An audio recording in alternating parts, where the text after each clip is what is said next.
We are live. Good morning. Good morning. Okay, thank you ladies for saying good morning. Oh, wait a minute, where'd you come from? I snuck in. I snuck in. Jody, you're gonna have to sit by yourself. It's okay. You two old veterans back there, calm down.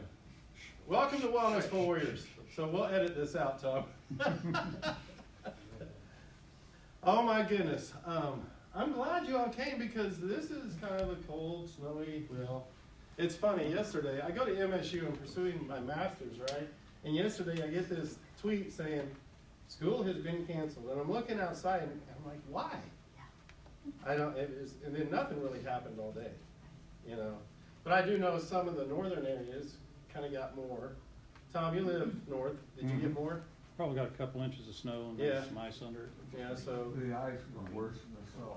Yeah, well, always, yeah. So welcome. We have a special treat for the next next 3 weeks. So including this week and the next 3 weeks, Dr. Tom's going to be speaking. Let me borrow his bio. So Tom's been part of us for how many years now? Maybe 3? Couple, 2? something, yeah. Yeah, and he's a great guy. He's a retired firefighter from Springfield, here in Springfield. And he's been just a great asset to what we're doing with Wellness for Warriors. And so Tom has degrees. How many degrees? 3. In management, homeland security, so hopefully nobody's wanted here today, but we do have Dan just in case. Yeah. Business and information technology. So he keeps using these words on me. I have no idea what he's talking about when he's talking about business and information. But he's going to be here the entire month. And so today's going to be an introduction to that. And then for the next 3 weeks, he's going to go in a little bit more detail that's going on. So we have a lot of new people here today, so I just want to welcome you. So Wellness for Warriors, our mission is to help our heroes. Our heroes are prior service military, okay, also current military, law enforcement, firefighters, dispatchers, EMS, air care, on down the line, and we also want to connect with the family members. We want them to feel like, you know, hey, this journey is not just about those that are serving, but because they serve too, right? I know I've got some friends that are deployed right now, and their families, you know, are still here. So we're excited. But right now, I want to bring Tom up because I have a special presentation for him. A little quick infomercial. Getting me all scared. Come on up, Tom. It's all good, brother. It's all good. So we just got our new shirts in. Last year we got them in, they were white. And then people kept saying, they turn yellow. So we switched colors and they're blue. And so it says, Wellness for Warriors, have courage, my friend. We will travel this journey together. And then on the back, never forgotten, never alone. And so as those that have given their life to service, those that have given their life to service, we want you to know we're here with you. So our mission is to connect and just collaborate and work together to impact our community and those that serve and have served. Got a 91-year-old veteran here. Truman's amazing. So Tom, this is yours. We just got these in this week. Thanks. So also, I just want to say thank you for all you do. You're a good man. Shake my hand. Okay? I appreciate you. All right, Tom, it's all yours. Sure you don't want to do this whole thing yourself? You're on it. You're doing good. You can do it. That's just a video so I can see if we can get to where we want to be here. So we've already done the introduction, so I can kind of skip this part. Other than next week, if she's feeling better, my wife will be here to help out. But I called this whole thing Lead Yourself First, which later on I thought this isn't really the right title. It's kind of a misleading title. So I kind of changed that and decided to call it Finding the Pony in the Poo. It's really about being optimistic, is what it comes down to. So there's some self-discovery and optimism going on. And today, we're gonna kind of go this wide 30,000-foot overview of what's going on through the rest of the month, basically. So we're gonna hit all these topics: communication, leadership, understanding, blind spots, teamwork, trust. But today, we're just gonna hit it very cursory, because I got several topic matters to go over, but then we're gonna start applying them through the rest of the month and building on that. So if I do leave your head spinning a little bit, don't worry about it. We'll get it straightened out before the month's over, and if not, we'll find a chiropractor. The first question I got for you: who would like to be friends with person A here doing the booze and drugs? Raise your hand. Not kidding. How about this business-looking guy in a suit? Yeah, probably the same guy. No? How about if I tell you this guy is a veteran that fell down on some hard luck and ended up just turning to this to try to fix the pain? This guy's been in jail 3 times for domestic assaults, fraud, you name it. Now, who do you want to have friends with? Who would you rather deal with? Okay? Okay. So you just got your first lesson in blind spots. We made a judgment on a picture rather than actually finding out who they are first. And we're gonna dig deeper into this as we go forward. That's kind of the purpose of this. So I'll set you up. So, part of this too is, do you train or complain? So talking about being optimistic. When you're dealing with other people and yourself, are you complaining about everything? Because if you're complaining, you're not moving yourself forward. You're not improving yourself. And training for improving yourself never stops. It goes on forever and ever and ever and ever. You know, there's always something new. So, in this, we got to learn to understand ourselves. We got to learn to understand others. And some key tips in this is just learning to do no harm to others. How can we work with people optimistically? We talk to them optimistically rather than turn it around the other way. We've got to build trust. We can go over that. So, and learn to give up some control. When I went through and did my research on volunteer firefighter recruiting and retention, trust and giving up control are 2 big problems. So I talked to volunteer fire chiefs and say, oh yeah, I do this, I do that, I do all this, because I don't think anybody else will do it, so I take it all on myself, and they're getting burned out. It's like, well, at some point you gotta give up that control, support somebody so they can do it. So take the 20% of the stuff that you really need to do and do that, give the other 80% away, and give them the tools to do it and give them the support to do it. Don't, you know, just throw it out there and then yell at them because it doesn't get done. And also, we need to have a personal mission statement. Organizations do. What's ours here? Helping Heroes. My nonprofit, Saving Lives Through Technology. What's your personal mission statement? What describes what you do within 6 words or less? Think about that. I think about it today, and by the end of the month, maybe you can share what you thought of. So there's some homework. God, honor, and change. That's Cal Turner Jr.'s mission statement. Do you know who he is? Anybody? I'll guarantee probably everyone here has been in his business. Who's went to Dollar General stores? Cal Turner Jr. is the 3rd generation CEO of that. He's retired now. I'm not sure who the CEO is now. But his grandpa started the business, his dad continued it. It was originally Turner and Sons. And then later on they changed the name to Dollar General and started buying out stores all over the country. And they got thousands of them now. They spring up like weeds. But it took them a long time to come up with this simple little mission statement. So is everything he's doing honoring God is kind of what he's getting at in his statement. Checking himself that way. So, personal mission statement's a good thing to have. Come on. Let's go. Change it. There we go. So, part of getting there, we need to blow off some of our baggage. In all of our careers, especially volunteer and EMS, build up all this baggage that can come back and haunt you. And really, this is where, we're looking to turn to drugs and stuff like that. Somehow we gotta get that down. We gotta take that baggage, break that down. So that big old mountain has to open up. I'm gonna do something here. Take one and pass it around. Everybody gets one of these. Consider this your mountain. I'm gonna show you what we do with it when everybody gets one. Where's the bag of mustard seeds? Size of fun. A little bit bigger. No, I just need a little bag. That'll knock that whole bag out, right? I got rocks there too.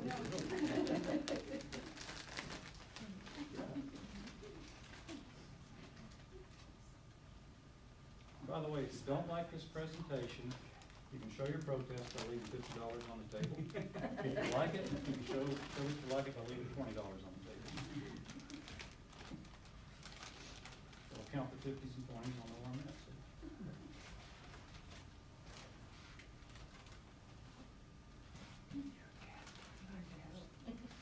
Like numbers. So, what we're gonna do is we're gonna take that ball and crush it in your hand, and we're gonna bring it down and we're gonna make it molehill. So that big mountain is so tough to look at, say, how am I gonna deal with all this? Let's start breaking it down. We're gonna make little molehills. And then we're gonna deal with the molehills as our little goals to hit and improve on. 'Cause I don't know, how many of you have ever been just overwhelmed by all the crap that you deal with? Let's release that. Just keep that as your little visual reminder.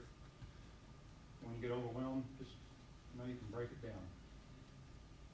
And yeah, so she got a little help whacking down the moles, took care of her molehills, right? We're doing the same thing here. Short and sweet, first lesson on that. Now we're gonna kind of change that up just a little bit. How many have seen this? Maslow's hierarchy of needs, Maslow's pyramid, Maslow's triangle. It's been called many things. Do you know Maslow never drew this? He wrote a paper on this in 1943. If you want to see the paper, I actually have a copy of it with me. So Maslow figured out that, hey, you know, people go through these phases in life. This is really not how we're meant to be. We'll get into that. Now, what I need is 3 volunteers. Or 3 volunteers. That's willing to be on It's willing to come over here. and be on Play Facebook with the Live. rocks. Jody, get up there. Come on, I'll go with you, Jody, let's see. There you go. There's 2. We need 1 more. Come on. All right, Brian. Try not to Keep the keep camera this- on somebody Try else. to keep this fun, not too boring, and we're gonna have some fun with this. Now, Over here. the idea here is whoever's not paying attention, you throw a rock at them. Oh, good. Paying attention to who? To them? or- So each of you have 7 rocks in front of you, some of Missouri's finest crop right there. And I want you to stack it in a pyramid or triangle. We're gonna watch you stack it. You gotta get a triangle. It can't be a square, it's gotta be pyramidical or triangular. I can see it now. The winner gets $100 in Tom's pan. The We reason get the why- 50 set everything on the table. It's fun to watch, so this is the reason why. And I gotta kinda move faster just because of a lot of material on the cover. You gotta be stacked vertical, gotta be stacked. Brian's trying to cheat. Does it count if I have 4? Do I have to have Gotta use all of them.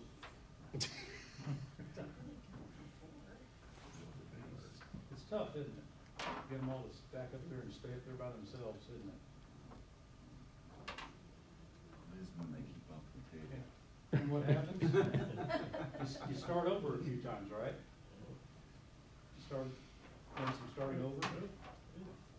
So, this is kind of the mechanical way of showing the problem with this.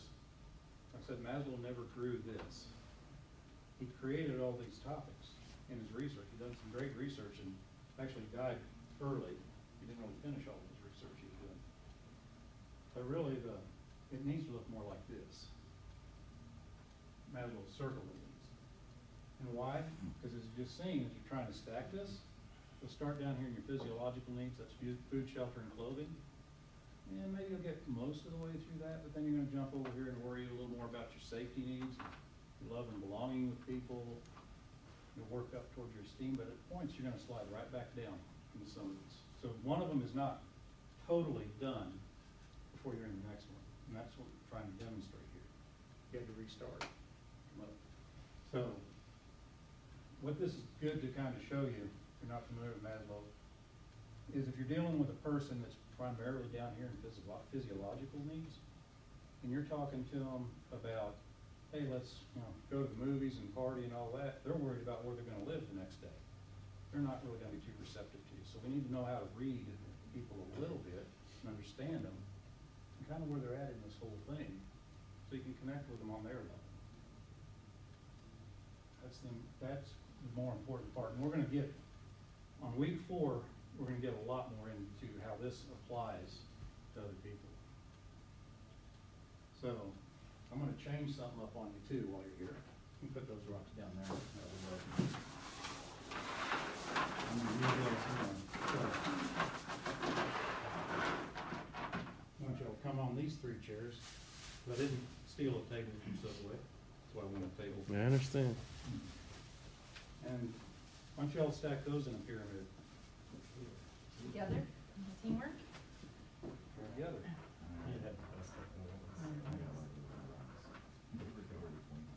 And I'll just keep right on talking while you're doing that.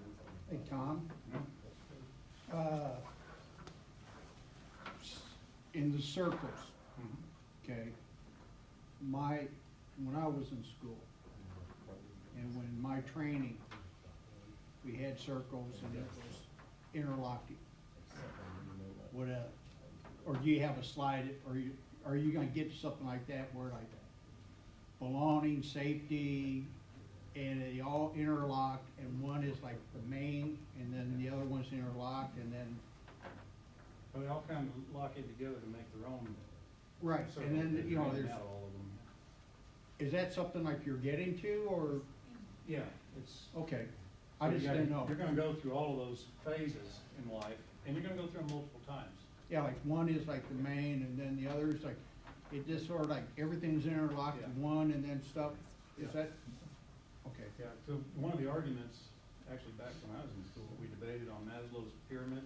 right, You know, that's first like one? what we did too. Self-actualization looks like, oh, you're gonna do all this, and then you're self-actualized, the world is great. Cause I know There's that, no mistake. Philip Zimbardo was a main Yeah.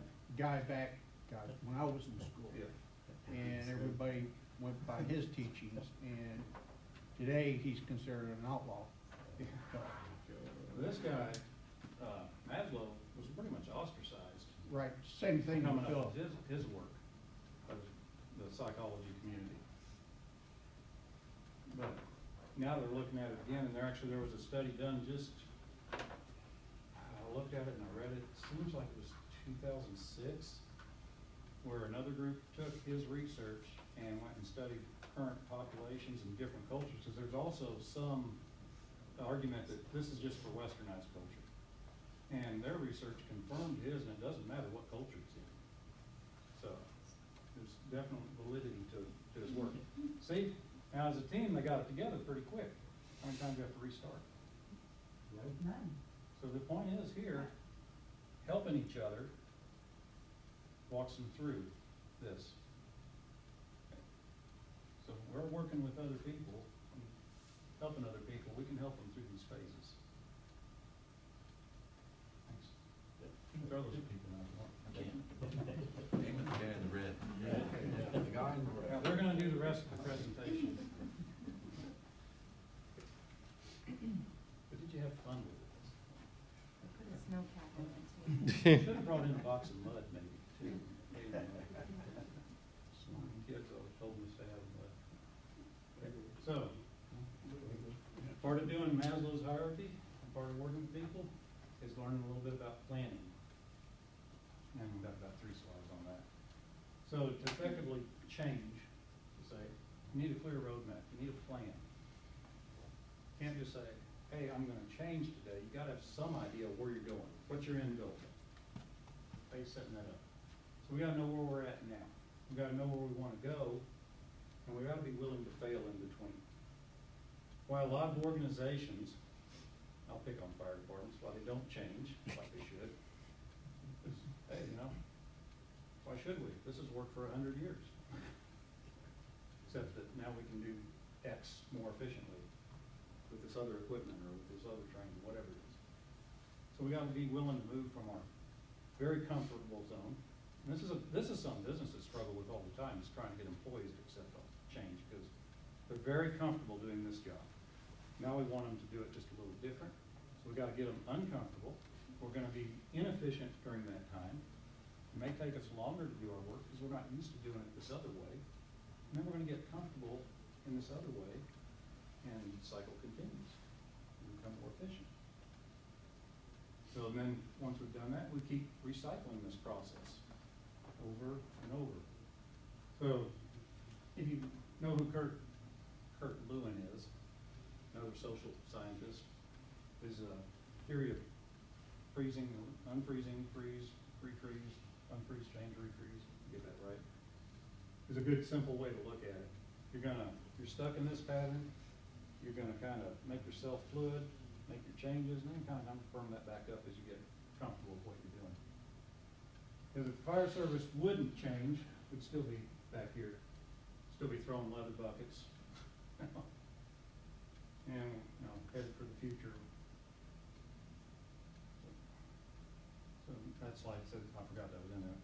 The only lasting tradition is change. We go back on planning here. This is how probably most of us look at plans. You start here, put in all your steps, and you get to the finish. That's not how we're gonna do it. Because this kind of insinuates that once you're here, you're done. All fixed up, whatever it is, it's all fixed up. So I like Dwight Eisenhower's statement here, in preparing for battle, I've always found plans are useless, but planning is indispensable. The plans are only a framework. They will change if you're doing it right. They're gonna have to change along the way. You're gonna learn, you're gonna create your ideal scenario that you make your plans on, and then you're gonna find out it doesn't work somewhere along the way. That's okay. It's supposed to be flexible. That's Texas City, Texas, 1947. Truman probably knows about that one. You hear about that back then? I graduated high school. Yeah. Are you from the north or the south? It's north. So did you hear about that when it happened? That killed 581 people in the entire Texas City, Texas fire department except for one. There was 2 shiploads of ammonium nitrate after World War II. They were shipping this ammonium nitrate back to France for something. And from what I get on what I read about it, kind of a spontaneous combustion thing, the way they packed it, created the ammonium nitrate to heat up and burn. And blew up 2 ships, killed 581 people, took 2 planes out of the sky, moved a barge up on the shore with the tidal wave it created, registered as an earthquake in California. Big explosion. We didn't learn much from it either, because a few decades later, we killed 7 firefighters in Kansas City with the same thing, 2 semi-trailers of ammonium nitrate. Then we just started changing some laws. Before that happened up there, you did not have to report your ammonium nitrate. Now you do. So when they went to that scene, they didn't even know it was there. They knew explosives, it was a construction site, they knew explosives were in a bunker down over the hill, and they were fine. They just didn't know the trailers were full of ammonium nitrate fuel oil. So, in our planning, we're gonna learn the power of the circle. That's what we're kind of seeing right here. When we get together and you face each other, you start collaborating, ideas come out, plans come out. The word Ubuntu, anybody heard that one? I work with it every single day. You know what it means? Used to, but not It's anymore. simple. It's simple. It's a South African term basically for friendship, helping. It's also the name of an operating system, but it was taken from that. We're gonna learn how powerful this can be. So, we're gonna change our planning, like I said. You're gonna know you wanna make a change or wanna help somebody else, you got a starting point. You're gonna set your goals. here's your molehills right here. You just crushed your mountain, you broke it down into molehills, and now you prioritize, what goal do I wanna hit first? So you're gonna come around, you're gonna hit that goal. But before you jump on the next one, let's review, let's go back through it. Did you get it like you wanted to get it? Did it really happen? If not, fine, let's just try again. Let's just keep working on it till we get there. Then let's move on to our next one. Or you might do a little bit like Maslow, you'll pretty well get this one squared away, and we'll start a little bit on this one. That's okay. You're gonna keep working around. When you get them all done, and you get your self-actualization, or your, whatever you wanna call it, review everything again. Say, hey, you know, I probably ought to readdress this one again, and I can do that just a little better. And it's a cycle that never stops. And this is a cycle you can do with friends, with teams, with yourself. Keep on going. That's, go ahead. Can you borrow? I miss that place. I miss going to that place. You know what that one is? Kansas City. Mhm. April 17th, 1981. That collapse of the, Yep. Crown. This is one of the incidents that got me started in the fire service. Faulty, washers on the catwalk. Yeah, what actually happened was, the original design was to have a steel rod coming from the ceiling all the way down, supporting the two skywalks, which weighed 64,000 pounds apiece. Use carbon steel instead of stainless. They used the wrong materials, and then the manufacturer did not want to make those super long rods and thread them all the way up. So they took it down to the highest skywalk, sliced it there, took a C channel that was welded. I don't know, I'm getting a little off topic. So they took a C channel, it was welded here and here, they drilled through it, run their bolt down, run their washer up, and if you look at it from a side view, one was here, erase that one, and the next one was here, to go down to the next skywalk. It's created that cantilever effect. This lost over 60% of its design strength when that failed. But there's an even bigger problem. This design wasn't even sufficient. This was 30% weaker than it was supposed to be. What happened? There was no plan review.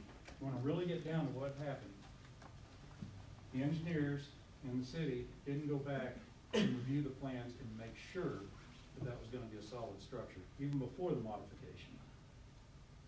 It didn't even meet city codes when they did the investigation.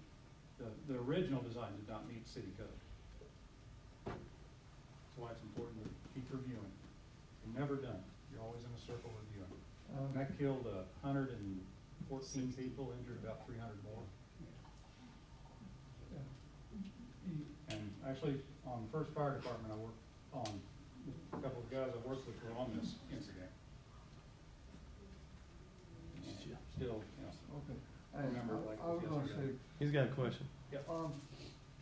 You start with goal 1, and maybe you get 90 or 80% complete with it, and get to goal 2. Yep. Can you borrow some of the stuff you learned at goal 2 to help goal 1? Yeah. It's all about review and recycle.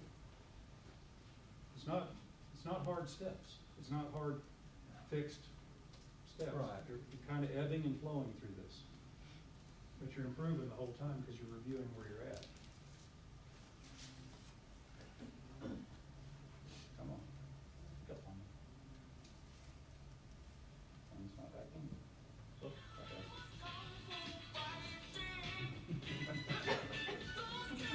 Yeah, we'll go back to that. We'll get to that one. So, I wish Jim was here, because I'm gonna play psychology. Of course, I'm not a psychologist, but I did sleep at a Holiday Inn Express last night. So Ben Franklin, y'all are familiar with him, right? Never met him. Which, by the way, what's today? February 7th? Six.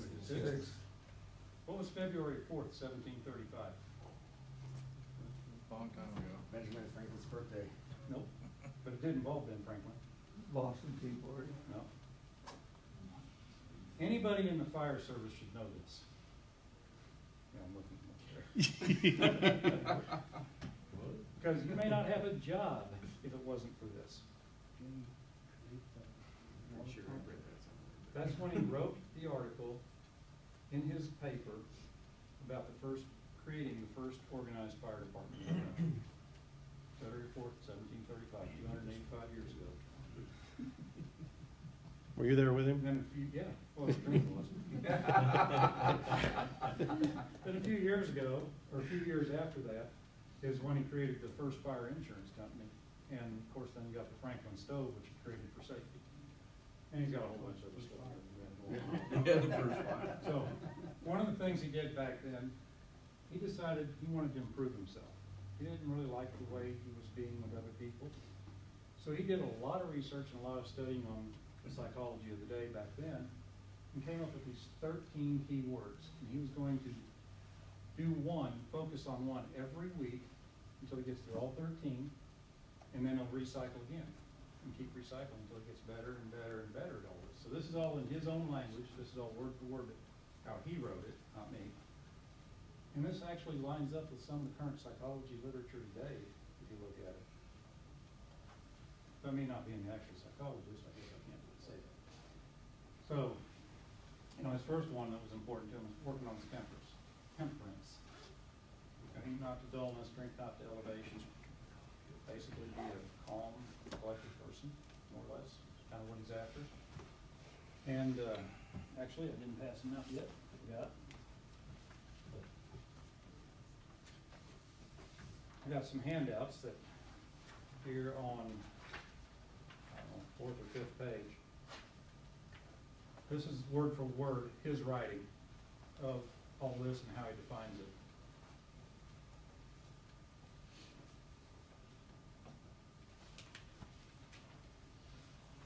He's quite the wise person, and there's quite a lot that can be learned today from what he wrote here for us. So we're going to be applying some of these principles as we move on.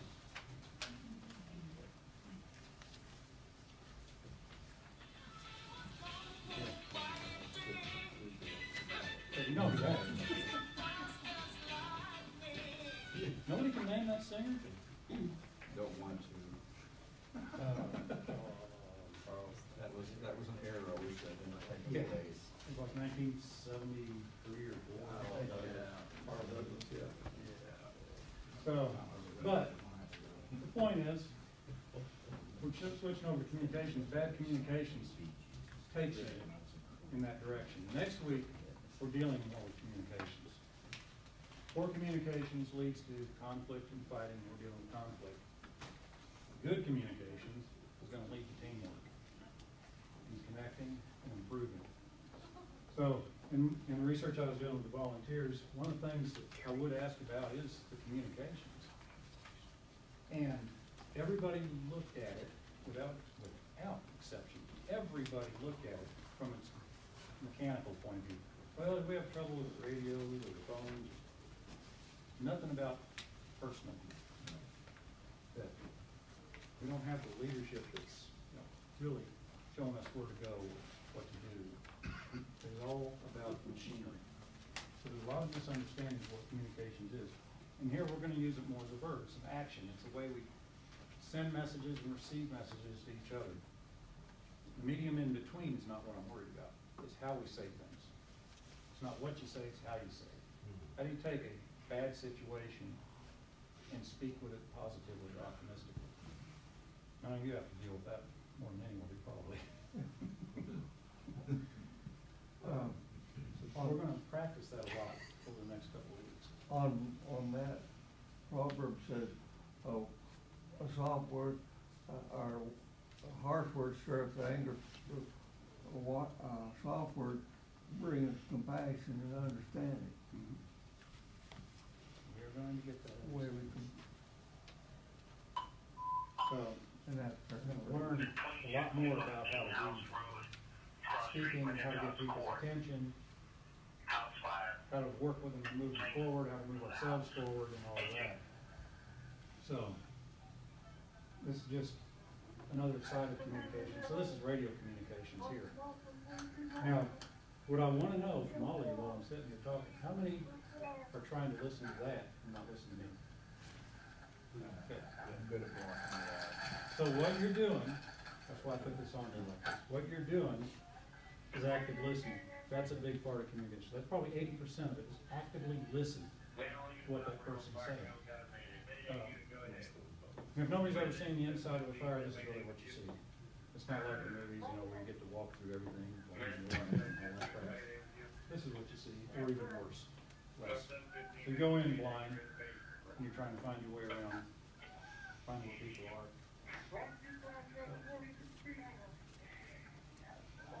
They did rescue this guy, by the way. He fell through the floor. It's not fun to fall through a floor. Learn it.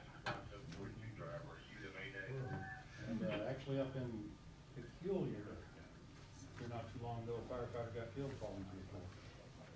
It's been about a month ago, I think. So, round that part up, communications, it touches everything you do. So if your communications isn't good, you know, you're gonna move over to that complaining cycle instead of the training cycle. You need to train, keep working on improving your communications, because good communications is how you're gonna build your leadership, how you're gonna develop yourself and others, how you're gonna build trust. How you're gonna build your visions, your relationships, your respect, your caring, sharing, and so forth and so on. It touches everything. So getting the communications right is one of the most important things we can do. And not just with other people, but even with ourselves. I mean, how many of us have just gone home and really just downed ourselves? Maybe not out loud, but yeah, we do that. That's not good for us. To just, you know, hate breeds hate type of thing. And also, when you look at leadership, it touches all the communications. So it both have to work together to work effectively. You notice all these circles line up with the previous slide. And here's one of the more important things. Mark Sanborn, an author, he wrote books on leadership, and I like this comment. It is, all leadership begins with self-mastery. You can't lead others until you can first lead yourself. But how many people are actually really leaders? How do you want to define them? A leader would basically convince you to do something you wouldn't normally do without guidance. Well, a leader should be able to inspire you to do something and move forward, but if they're convincing you to do something that is wrong, that's more like coercion. They're not really leading. Yeah. Yeah. We'll hit on managers in a few minutes here. But, Easy. yeah, so leaders are gonna inspire people, they're gonna support people, they're gonna be positive about how they handle things. Let me add on to that, a leader, depending on what your field is, because in the military, a leader is not always a manager. Right. And because in our line of business, a manager is not a leader. Right. Because it is a different, They're very because you different. have to have confidence in your leader to go out and do something, because he's got your back, Right. We're gonna hit where that. a manager doesn't. So, when, yeah, I'm gonna hit that on managers in a minute, but in leaders, and like you were hitting on, take any group. You got your formal leader, might be that manager, but look at the group dynamics. There's always an informal leader somewhere. If it's that manager, that's great, he's doing a great job. But it could be someone else, you know. I'll brag a little bit. When I was working in the fire department, I got to be kind of the go-to guy along my crews, because that's. You got your chief, you got your lieutenants. Yeah. So that informal leader can have a lot of impact on how groups work. Some positive, some negative. Yeah. And I had my share of negative too, though, I didn't. That's a whole other discussion, why I was so negative. And I think you and I have had that discussion a little bit of things that, you know, happened in our past. So, I'm gonna turn this is a good little 5-minute video. Leading oneself first before going out and leading others. And I think that, in my leadership challenges, helped me enormously to actually face some of the challenges of the leadership formula that I've shared with you. The fact that once that you want to lead, at least put and get leading your first before you go out. Now, how do you do that? leadership, of strategies that I've tested, that I've worked with, and so on, to really try to see what can we do with that field of self-leadership. The first strategy is out there. When you become a leader, it's actually some of the crucial things to be self-aware of yourself, but it's getting more and more difficult. And if you have ever been in a leadership position, if you've ever tried to ask for feedback, that's not so easy, huh? You ask like, hey team, hey group, do you have some feedback? Very often what you encounter is this silence. Like in these ancient Western movies with these dust balls. Come on, some feedback. Oh, brilliant, but everything's fine. And you know, no, that's not right. But you're signing the paycheck, basically. And they're like, oh, no, right, brilliant. Now, there are some ways, of course, to learn to ask also for better feedback. But one of the things I think every leader can do is to check that for themselves. And one of the tools that I have is what I would call the character traits check. A character traits check. You can do that on a rainy Sunday and do the following. Ask yourself, for example, what leader that and then think that this is me reflecting. Sorry about that. And then go further and ask, like, what did he or she do actually to be such a first leader? Did he yell, or did she yell? Or did he maybe withhold information? When I was doing this exercise, it was like, well, that bad leader withholding There's information. conversation Here comes styles another trick in this on tool. this. Give yourself a score from 1 to 5 for yourself. How good are You you, know how you for talk to example, other people. at sharing or You know withholding how other information? people How talk. bad are you at this You one? can adapt And the for me, that style was like, here that helps you connect with them in a more efficient I'm actually not manner. very good at this. So what is my plan to move that up, to become We do. good at this? These Because topics here, we we find do bad in these others, days on just very the often top. resonates also with ourselves. One of the key things to do from time to time. But if you do that, you will see also, do that the next trail beginning, it's very up on it, but fades away. And that's why what you can do is a strategy that Marcus Aurelius did every day. And that is self-reflection. Take a couple of minutes during the day and thinking about the challenges that you have achieved, but also that you are maybe about to have during the day. Marcus Aurelius was famous for doing that in the night. For me, this 5-minute reflection, sometimes some morning, could I have coffee, then open it and just ask questions. What are the challenges that I'm about to say? How did my leadership go yesterday? How would the leader I would like to be do and face the challenges that I'm about to face today? Then asking this and putting this answer. In just 1 or 2 minutes of those, actually they're interesting studies, University of California, just 1 or 2 minutes of those can help raise your compassion level as well for others and maybe beat that cookie problem that we've talked about earlier as well before. Self-reflection, 2 to 5 minutes. And then we come to the last one, and that is self-regulation. When you reflect, you still the moments. You will still encounter the meeting, the discussions that you have, where people come in who've promised you, yes, I will do everything, I will have everything ready, and they come in the room and say, and let's talk it like, let's talk what? But the report you said was ready. Oh, sorry, I don't have this. And all the other things, the people who challenge you think they should be on your side and you should be on the other side, and so on. And all these moments that you will face as a leader, when these moments you think that, stop doing this, do what I told you now. And this is, of course, not the best leadership. How do we best do that? Self-regulation. And one tool that has helped me enormously is what is called reframing. Reframing, where you think, you have this coming up like, I want you to, no? You stop. And ask yourself for 1 to 2 seconds. Well, on a scale from 1 to 10, how important is that issue right now, with 10 being really my life goal, so to speak? Where is that? If it's a 10, well, then you better engage really fully in it. But maybe very often it's more like a 2 or 3. So on. And that reframing, that taking a step back can help you enormously in actually addressing the situation. Small strategies, small things, but what I would encourage you to do is think about this. You have a leadership position. When regulation before you go out and lead others. Because very often we hear about leadership like people want to do it. They start first yourself.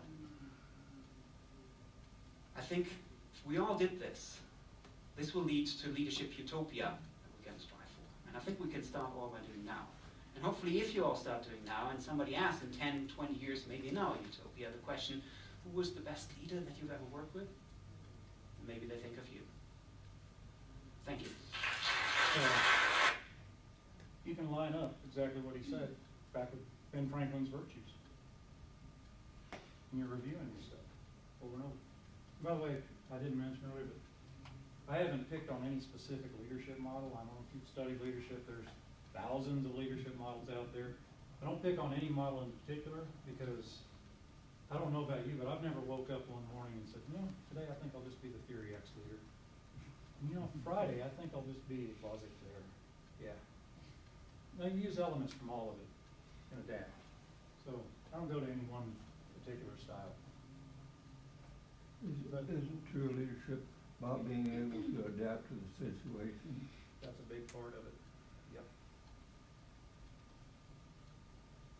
So, back to managing and leading. Interesting thing.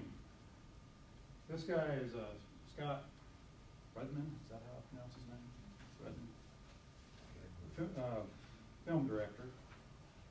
Not a good leader. He's a manager, but not a good leader. So, yeah, Scott Rudman is his name. He was voted worst boss of the year in 2007. This guy will throw things at people, fire them right away, right on the spot, yell at them, belittle them. Horrible boss. Right. On the other hand, who knows who that guy is? Bradley. Right. He is recognized as a really good leader. Yes. Why? He listened.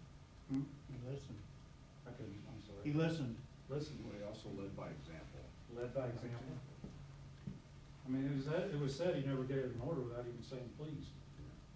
But he made sure his men had what they needed. He supported his men. He reversed role. Instead of being up here, he was down here supporting those guys that needed to fight a war.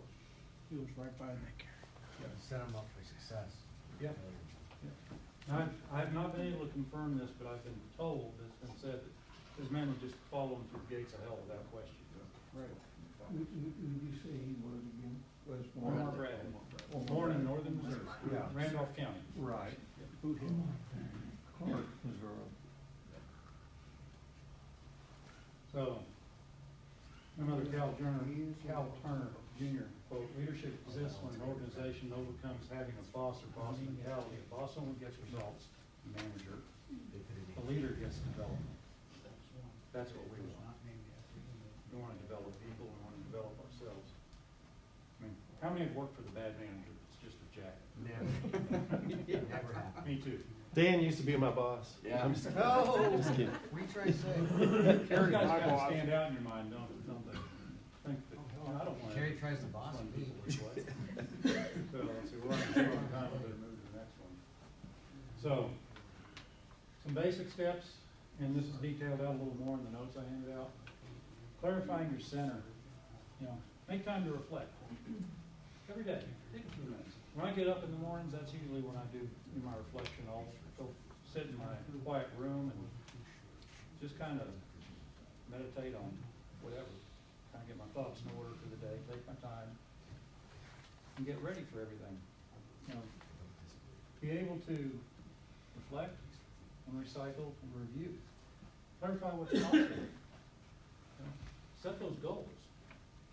Plan your goals. You don't have to write out a map if you don't want to. At least in your head, make a map. Know where you're going to go. Find out what others can contribute to help you along your journey or to help them along their journey. And this will get into a lot more moves for us, this part of it. You support them. Again, like the Omar Bradley method, you're really down here. I know we always, corporate hierarchies, they drive me nuts. Because then, fire department hierarchy, same thing. I like to write on the board. You got this guy, and you got his sub-lanes, and then you got their sub-lanes, and it just keeps going. And it's a very inefficient structure that way, for the most part. But it looks like this person should be on top. And if we're doing our things right as a leader, we're gonna do it this way. And then they're gonna be there. So everyone we develop, we're gonna be at the bottom of the totem pole, and we're gonna develop the person that's gonna be the next step up, who's gonna develop the person above them. We're gonna turn that chart upside down, and then you got your leadership going. Anybody can be a leader, it's like you mentioned, formal or informal, anybody can make leadership happen. And stay persistent at what you're doing, don't give up. You can make it happen. Celebrate those little goals along the way. Remember the molehills. We got our mountain, make our molehills. Each molehill is a little goal, and celebrate that as you hit them. Make a big deal out of it. You did something. It's good. You gotta be autonomous. That's one of the things that a lot of people kind of fall back on, or fall away from when it comes to leadership, especially managers. Well, I did this was my idea. No, think of we. If you're using the I word a lot, rethink your grammar a little bit. It's we. Teamwork. We did it. So, round this up, then run out of time. Oh, by the way, I did forget to mention something for those on Facebook land.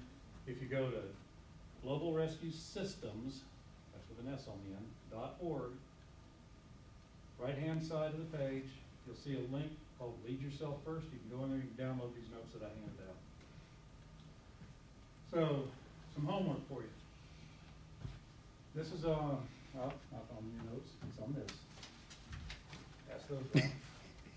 I want you to go to this website, and if you don't have a computer and can't get online to do this, Gary said he would buy anybody that needs a computer, a brand new computer, custom using.